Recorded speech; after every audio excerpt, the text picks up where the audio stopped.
Welcome to the physics class. आज की video का टॉपिक है आईआईटी नागपुर यूनिवर्सिटी के तहत PSC first year semester 2 physics paper 2 unit 3 magnetism के ऊपर एमसीक्यूज और उसके आंसर्स देखेंगे। यूनिवर्सिटी की तरफ से कुछ एग्जाम रिलेटेड इंस्ट्रक्शंस है जो कि यूनिवर्सिटी समर एग्जाम लेने वाली है, तो वो offline multiple choice question format में होगी। एग्जामिनेशन जो भी होगी वो होम सेंटर पे होगी, यानी कि स्टूडेंट के अपने कॉलेज में होगी। क्वेश्चन पेपर जो होगा उसमें 50 क्वेश्चन होंगे, उसमें से कोई भी 40 क्वेश्चन आपको सॉल्व करने होंगे। हर एक क्वेश्चन 2 मार्क के लिए पूछा जाएगा। एग्जाम का जो टाइम ड्यूरेशन होगा वो 90 मिनट या 1.5 घंटे का होगा। क्वेश्चन के जो भी ऑप्शन दिए होंगे उसमें जो भी करेक्ट ऑप्शन होगा उस ऑप्शन के सामने आपको राइट मार्क करना होगा। Question 1, the magnetic material exhibit the property of magnetisation because of option a orbital motion of electron, option b spin of electron, option c spin of nucleus, option D all of above. Correct answer is option D all of above. तो यहाँ पर जो आप देख रहे हो कि हर एक एटम जो होता है वो एक मैग्नेट जैसा ही काम करता है। तो एक्चुअली होता क्यों है, क्योंकि यहाँ पर दो मोशन होते हैं। एक तो इलेक्ट्रॉन का ऑर्बिटल मोशन होता है अबाउट न्यूक्लियस और उसका खुद का स्पिन मोशन, और दूसरी बात होती है न्यूक्लियस का एक मोशन। तो इन तीनों से जो भी मैग्नेटिक मोमेंट होता है तो उसका जो रिजल्टेंट आता है तो हमें एक टोटल मैग्नेटिक फील्ड या मिलती है। ठीक है, तो अगर जो भी इलेक्ट्रॉन होता है वो अगर एंटी क्लॉकवाइज अगर घूम रहा है तो ऊपर का जो टॉप लेवल है वो नॉर्थ पोल हो जाएगा और नीचे का साउथ पोल हो जाएगा। Question 2, the direction of a magnetic field within a magnet is option A north to south direction, option B back to front, option C south to north, option D front to back. Correct answer is option C south to north. तो मैंने जब अभी बताया कि जो भी electron का जो स्पिन होता है, अगर इलेक्ट्रॉन का स्पिन क्लॉकवाइज होगा तो टॉप का जो पोल होगा वो नॉर्थ पोल होगा और बॉटम का जो पोल होगा वो साउथ पोल होगा।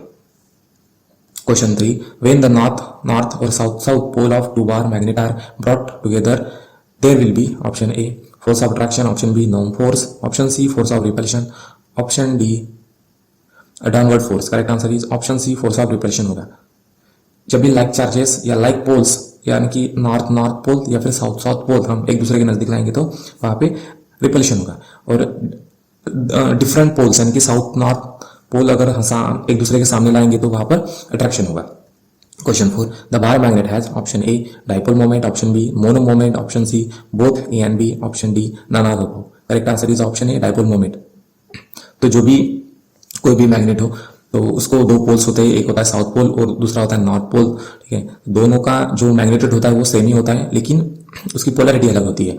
तो यहाँ पर आप देख पा रहे होंगे कि जो भी लाइन ऑफ फोर्सेस है, मैग्नेटिक लाइन ऑफ फोर्सेस है, तो वो नॉर्थ पोल से निकल रही है और साउथ पोल पे एंड हो रही है। ठीक है, तो अब जो डाइपोल मोमेंट होता है, तो डाइपोल मोमेंट का मतलब क्या होता है, एक्चुअली ये वेक्टर क्वांटिटी है और ये वेक्टर क्वांटिटी मैग्नेटिक स्ट्रेन को दर्शाती है, यानी कि मैग्नेटिक फील्ड कहाँ से कहाँ फ्लो हो रही है उसे दर्शाती है। तो इसका फार्मूला क्या है, product of one of the pole and the distance between them. ठीक है, तो आप इस डायग्राम में देख पा रहे होंगे जो भी मैग्नेटिक डाइपोल है, डाइपोल मोमेंट है, तो वो साउथ से नॉर्थ की तरफ डायरेक्शन बता रहा है। Question 5, the unit of permeability is option A tesla per ampere metre, option B henry per metre, option C weber per ampere metre, option D weber per metre square. Correct answer is option all A B C and D, all options are correct. Actually permeability का मतलब क्या होता है कि कोई भी material हो तो अगर इस मटेरियल को हम किसी एक्सटर्नल मैग्नेटिक फील्ड में रखते हैं तो उस मटेरियल में से मैग्नेटिक लाइन ऑफ फोर्स कितने पास होते हैं। ठीक है, यानी कि वो जो मटेरियल है वो मैग्नेटिक फील्ड को या मैग्नेटिक लाइन ऑफ फोर्सेस को अपने अंदर अलाउ करता है या नहीं, या अपने अंदर से पास कर देता है या नहीं। ठीक है, तो यही परमिएबिलिटी बताता है। अगर किसी मटेरियल की परमिएबिलिटी ज्यादा होगी तो उसमें से ज्यादा लाइन ऑफ फोर्सेस जाएंगी या फिर ज्यादा मैग्नेटिक फील्ड उससे पास होंगी। अगर परमिएबिलिटी निगेटिव है तो उसमें से लाइन ऑफ फोर्सेस पास नहीं होंगे, उसमें से मैग्नेटिक फील्ड पास नहीं होगी या जाएंगी नहीं। ठीक है, तो परमिएबिलिटी म्यू से डिनोट किया जाता है। Question 6, SI unit of relative permeability is option A henry, option B henry per metre, option C dimensionless, option D henry metre. Correct answer is option C dimensionless.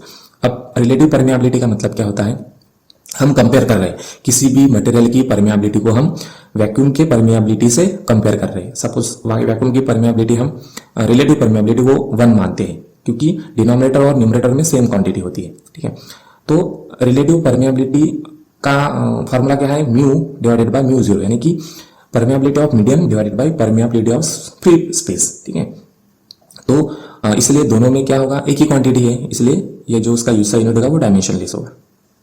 Question 7, the SI unit of magnetic susceptibility is option A henry per metre, option b ampere per metre, option C dimensionless, option D weber per metre. Correct answer is option C dimensionless. अब फिर से हम यहाँ पर दूसरी quantity आ रही है magnetic susceptibility.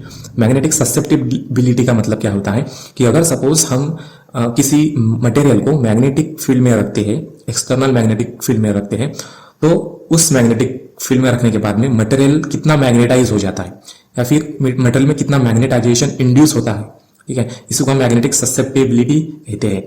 तो अब इसे काई से डिनोट किया जाता है, एक्स जैसे दिखता है, कैपिटल एक्स जैसे दिखता है, इसे काई कहते हैं, ठीक है। तो काई का मतलब या मैग्नेटिक ससेप्टिबिलिटी का फार्मूला क्या होगा, एम यानी कि magnetisation divided by external magnetic field H. तो दोनों का यूनिट सेम ही है, इसलिए जो मैग्नेटिक ससेप्टिबिलिटी है इसका यूनिट क्या होगा, डायमेंशनलेस होगा। Question 8, the SI unit of magnetic flux is option A henry per metre, option B henry metre, option C weber per ampere, option D weber. Correct answer is option D weber. अब यहाँ पर third quantity है magnetic flux. अब magnetic flux का मतलब क्या होता है, देखिए यहाँ पर जो भी मैग्नेट होता है, मैग्नेट में से क्या निकलते हैं, लाइन ऑफ फोर्सेस निकलते हैं। लाइन ऑफ फोर्सेस कहाँ से कैसे निकलते हैं, साउथ से नॉर्थ की तरफ निकलते हैं, ठीक है। तो जो भी ये लाइन ऑफ फोर्सेस होते हैं, अगर ये लाइन ऑफ फोर्सेस किसी एरिया से पास होते हैं, परपेंडिकुलरी किसी एरिया में से पास होते हैं या एरिया से निकलते हैं, किसी भी एरिया को क्रॉस करते हैं परपेंडिकुलरी, तो उसे हम मैग्नेटिक फ्लक्स कहते हैं, ठीक है। इसे फाई से डिनोट किया जाता है और इसका फार्मूला क्या है, फाई इक्वल टू बी यानी कि magnetic field into area, cross sectional area यानी कि परपेंडिकुलर क्रॉस सेक्शनल एरिया, ठीक है। इसी को ही हम फ्लक्स कहते हैं और इसका यूनिट है weber. Question 9, the SI unit of magnetic flux density is option A newton per ampere metre, option B tesla, option C weber per metre square, option D all of above. Correct answer is option D all of above. अब magnetic flux तो हमने देख लिया, अब magnetic flux density क्या है। तो magnetic flux density हमें फ्लक्स की डेंसिटी बताता है, यानी कि कितना स्ट्रेंथ है उस मैग्नेटिक फ्लक्स में, वो हमें बताता है। तो इसका फार्मूला क्या है फ्लक्स का, मैग्नेटिक फ्लक्स डेंसिटी का मतलब क्या होगा कि flux magnetic flux divided by means per unit area, ठीक है। यानी कि अगर मैग्नेटिक स्ट्रेंथ ज्यादा है, ठीक है, मैग्नेटिक स्ट्रेंथ ज्यादा है तो उसमें मैग्नेटिक फ्लक्स डेंसिटी भी ज्यादा होगी, ठीक है। तो यहाँ पर आप फिगर में देख सकते हो, यहाँ पर मैक्सिमम लाइन ऑफ फोर्सेस किसी एरिया में से पास हो रहे हैं, एरिया सेम है लेकिन यहाँ पर जो मैग्नेटिक फील्ड है वो ज्यादा है, इसलिए उसकी मैग्नेटिक फ्लक्स डेंसिटी भी ज्यादा होगी।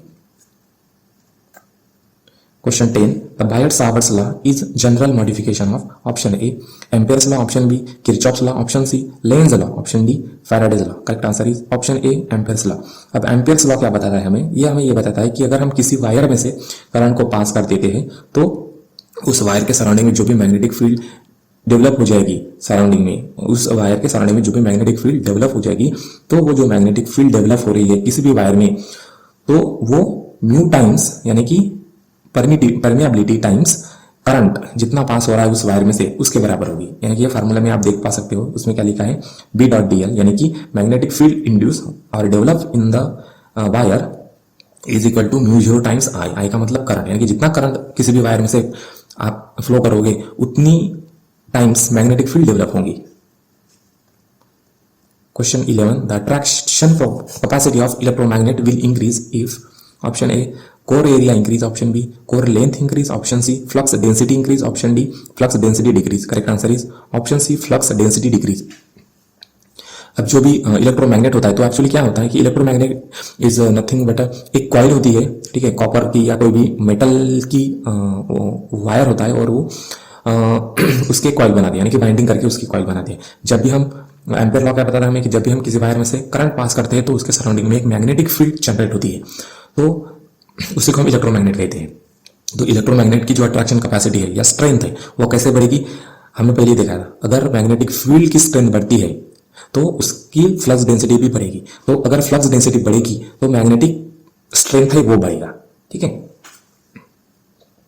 Question 12, the ability of material to remain magnetise after removal of magnetising force is known as, option A permeability, option B retentivity, option C coercivity, option D hysteresis loss. Correct answer is option B retentivity. यहाँ पे आप hysteresis loop आप देख पा रहे हो जो कि हमने मैग्नेटिक मैग्नेटाइजिंग फोर्स और फ्लक्स डेंसिटी के क्रॉस निकाला है। तो यहाँ पर देख पा रही हो कि हम जैसे जैसे मैग्नेटिक फील्ड बढ़ाते हैं तो उसमें मैग्नेटाइजेशन आ जाता है या मैग्नेटिक फ्लक्स डेंसिटी उसकी बढ़ती है।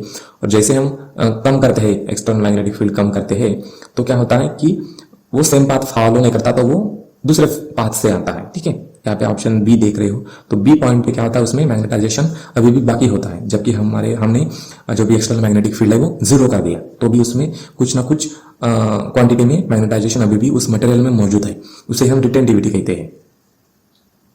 Question 13. A material which is slightly repelled by magnetic field is known as option A ferromagnetic, option B diamagnetic, option C paramagnetic, option D ferromagnetic. Correct answer is option B diamagnetic. अब diamagnetic ऐसे materials होते हैं कि अगर उन materials को हम किसी भी एक्सटर्नल मैग्नेटिक फील्ड में रख देते हैं, तो अब यहाँ पर देख पा रहे होंगे कि जो भी मैग्नेटिक फील्ड है या मैग्नेटिक लाइन ऑफ फोर्सेस है, तो उस मटेरियल में से नहीं पास हो रहे, वो साइड से जा रहे हैं। ठीक है, तो इसका मतलब क्या है कि इस मटेरियल की जो परमिएबिलिटी है, ठीक है, वो कम है, एक से कम है, इसलिए ये जो लाइन ऑफ फोर्सेस है या फिर मैग्नेटिक लाइन ऑफ फोर्सेस या मैग्नेटिक फील्ड है, तो उस मटेरियल में से नहीं जा रहे, क्योंकि वो परमिट नहीं कर रहा है, उसमें परमिएबल नहीं कर रहा है उनको। ठीक है, इसलिए question 14. The relative permeability is less than unity is the case of option A ferromagnetic, option B paramagnetic, option C diamagnetic, option D ferromagnetic. Correct answer option c diamagnetic. अब जैसे कि हमने पहले बताया कि जो भी डायमैग्नेटिक मटेरियल्स होते हैं, तो वो क्या कहते हैं कि अगर हम उनको एक्सटर्नल मैग्नेटिक फील्ड में रखते हैं, तो जो भी मैग्नेटिक फील्ड होती है, मैग्नेटिक लाइन ऑफ फोर्सेस होते हैं, तो उस मटेरियल में से पास नहीं होते। ठीक है, वो बाजू से निकल जाते हैं, उसको कर्व करके निकल जाते हैं। क्यों? क्योंकि इसकी जो परमेबिलिटी है वो कैसे एक से कम है, इसलिए। Question 15. Susceptibility is a positive for option A diamagnetic, option B ferrimagnetic, option C paramagnetic, option D ferromagnetic. Correct answer is option D ferromagnetic. अब ससेप्टिबिलिटी हमने अभी भी पढ़ाया कि ऐसे मटेरियल जिनको अगर हम एक्सटर्नल मैग्नेटिक फील्ड में रखते हैं, तो उस मटेरियल में अपने आप ही मैग्नेटाइजेशन आ जाता है, यानी कि उसके जो डाइपोल्स होते हैं तो वो मैग्नेटाइज हो जाते हैं, यानी कि एक ही डायरेक्शन में अलाइन होते हैं, इसलिए उसमें रिजल्टेंट मैग्नेटिक फील्ड या मैग्नेटाइजेशन मैक्सिमम होता है। ऐसे मटेरियल को हम फेरोमैग्नेटिक मटेरियल कहते हैं, और जिनमें ससेप्टिबिलिटी पॉजिटिव होती है। Question 16. The relative permeability of material is not a constant. Option A ferromagnetic, option B ferrimagnetic, option C paramagnetic, option D diamagnetic. Correct answer is option A ferromagnetic. Question 17. For which of the following material the net magnetic moment should be zero? Option A antiferromagnetic, option B ferrimagnetic, option C diamagnetic, option D antiferromagnetic. Correct answer is option D antiferromagnetic. यहाँ पर paramagnetic, ferromagnetic, antiferromagnetic और फेरीमैग्नेटिक के dipole moments दिए गए हैं या dipoles दिए गए हैं। तो आप देख पा रहे होंगे जो भी पैरामैग्नेटिक है मटेरियल, उसमें जो डाइपोल्स है तो वो रैंडमली अलाइन है। ठीक है, इसलिए इसका जो रिजल्टेंट मैग्नेटिक फील्ड होगी तो वो अभी फिलहाल तो निग्लिजिबल होगी या कुछ जीरो के आसपास होगी। ठीक है, उसके बाद में फेरोमैग्नेटिक मटेरियल देखिए, जिसमें जो भी डाइपोल्स है मैग्नेटिक डाइपोल्स वो अलाइन है, यानी कि एक ही लाइन में है, इसलिए इसका जो रिजल्टेंट डाइपोल होगा वो ऐड होके मैक्सिमम मैग्नेटिक फील्ड जनरेट करेगा। नेक्स्ट है एंटी फेरोमैग्नेटिक। एंटी फेरोमैग्नेटिक में क्या हो रहा है कि उसमें कुछ ऐसे मैग्नेटिक डाइपोल्स है जो कि अपोजिट डायरेक्शन में है। ठीक है, एक दूसरे की अपोजिट डायरेक्शन में, इसलिए वो एक दूसरे की मैग्नेटिक फील्ड जो भी वो कैंसिल आउट करेंगे, मैग्नेटिक मोमेंट कैंसिल करेंगे, इसलिए इसमें जो भी मैग्नेटिक मोमेंट होगा तो वो कैसे होगा, जीरो के आसपास ही होगा। ठीक है। Question 18. For which of the following material the saturation value is highest? Option A diamagnetic, option b ferromagnetic, option C paramagnetic, option d ferrites. Correct answer is option d ferrites. अब ferrites ऐसे metals होते हैं जो कि आप इस figure में आप देख पा रहे होंगे कि जो ट्रांसफार्मर होता है उसका जो मटेरियल होता है जिसके ऊपर में वही वाइंडिंग की जाती है किसी भी कंडक्टर मटेरियल की, ठीक है, या ठीक है मेटल की, तो ये जो मटेरियल हम यूज करते हैं तो ये फेराइट्स मटेरियल्स होते हैं जनरली। ठीक है, तो ये फेरोमैग्नेटिक के ग्रुप के होते हैं, सब ग्रुप के होते हैं। Question 19. Ferrites are a sub group of option a non magnetic, option b ferrimagnetic, option paramagnetic, option D ferromagnetic. Correct answer is option b ferrimagnetic. अब फेरी मैग्नेटिक का मतलब क्या होता है, इस फिगर में आप देख पा रहे होंगे कि जो लास्ट 4 डायग्राम है इसमें कुछ डाइपोल्स अलाइन है राइट साइड की तरफ और कुछ छोटे छोटे डाइपोल्स है जो कि लेफ्ट साइड अलाइन है। तो जो लेफ्ट साइड अलाइन है उनका जो मैग्नीट्यूड है वो कम है, ऐसे डायपोल्स जो राइट हैंड साइड पर अलाइन है उनसे। इसलिए जो भी रिजल्टेंट डायपोल मोमेंट होगा या रिजल्टेंट मैग्नेटिक फील्ड होंगी तो वो थोड़ी सी कम होगी, ठीक है, होगी लेकिन जीरो से ज़्यादा होगी, मैक्सिमम से कम होगी, यानी कि फेरोमैग्नेटिज्म जो उसके ऊपर में डायग्राम है उससे तो कम ही होगी। Question 20. The commonly used material for shielding or screening magnetism is option A soft iron, option B brass, option C copper, option D aluminium. Correct answer is option A soft iron. अब shielding का मतलब क्या होता है या screening magnetism का मतलब क्या होता है कि यहाँ पर आप देख पा रहे होंगे यहाँ पे दो पोल्स है, नॉर्थ पोल और साउथ पोल। तो यहाँ पर क्या हो रहा है कि मैग्नेटिक फील्ड है जो कि नॉर्थ से साउथ पोल की तरफ जा रही है, ठीक है।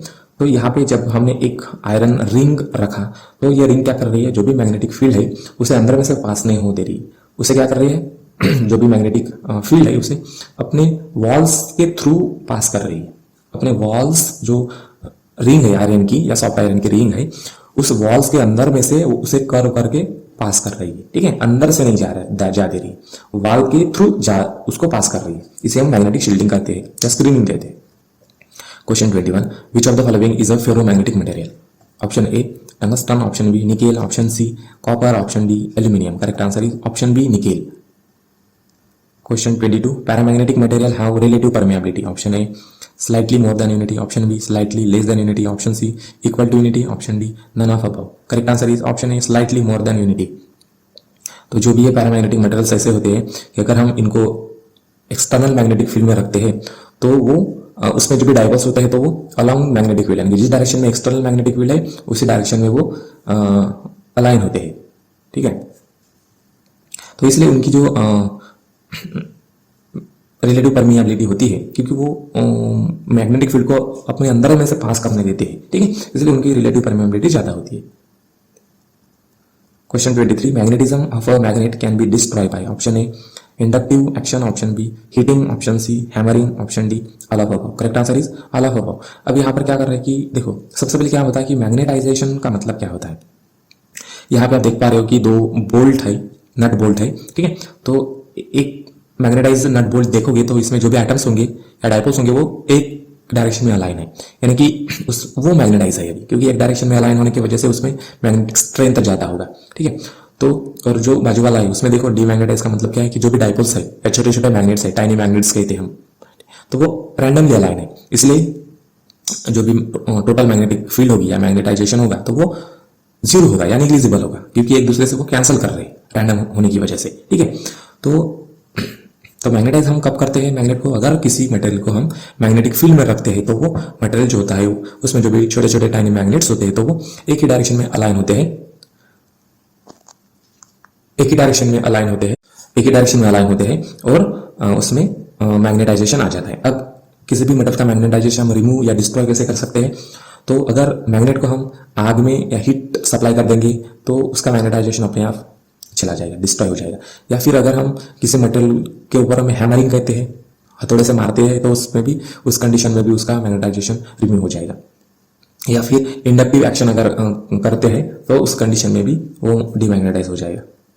Question 24. The unit of flux is the same as that of option A resistance, option B reluctance, option C pole strength, option D permeance. Correct answer is option C pole strength. Question 25. The superconducting state is perfectly in nature. Option A diamagnetic, option B ferromagnetic, option C paramagnetic, option D ferrimagnetic. Correct answer is option A diamagnetic. तो जो भी super conductors होते हैं, super conductors का मतलब ये होता है कि ऐसे मटेरियल्स जिनकी कंडक्टिविटी बहुत ज़्यादा होती है या फिर उनका रेजिस्टेंस जो होता है वो जीरो होता है, नो रेजिस्टेंस, ठीक है, इसलिए उनकी कंडक्टिविटी सबसे ज़्यादा होती है, इसलिए उनको सुपर कंडक्टर्स कहते हैं। तो जो भी सुपर कंडक्टर्स होते हैं यहाँ पर आप इस डायग्राम में देख पा रहे होंगे कि यहाँ पे से जो भी मैग्नेटिक फील्ड है उस मटेरियल में से पास नहीं हो रही है, उस मटेरियल के अंदर में से नहीं जा रही है, ठीक है। तो इसका मतलब क्या है कि यह कौन से मटेरियल्स होने चाहिए, या ऐसे मटेरियल्स होने चाहिए कि जिनकी परमेबिलिटी क्या होगी, कम होगी, ठीक है। तो ऐसे मटेरियल्स को हम डायमैग्नेटिक मटेरियल कहते हैं। Question 26. The temperature at which conductivity of material become infinite is called as absolute temperature, option b mean temperature, option c critical temperature, option d super temperature. Correct answer is option c critical temperature.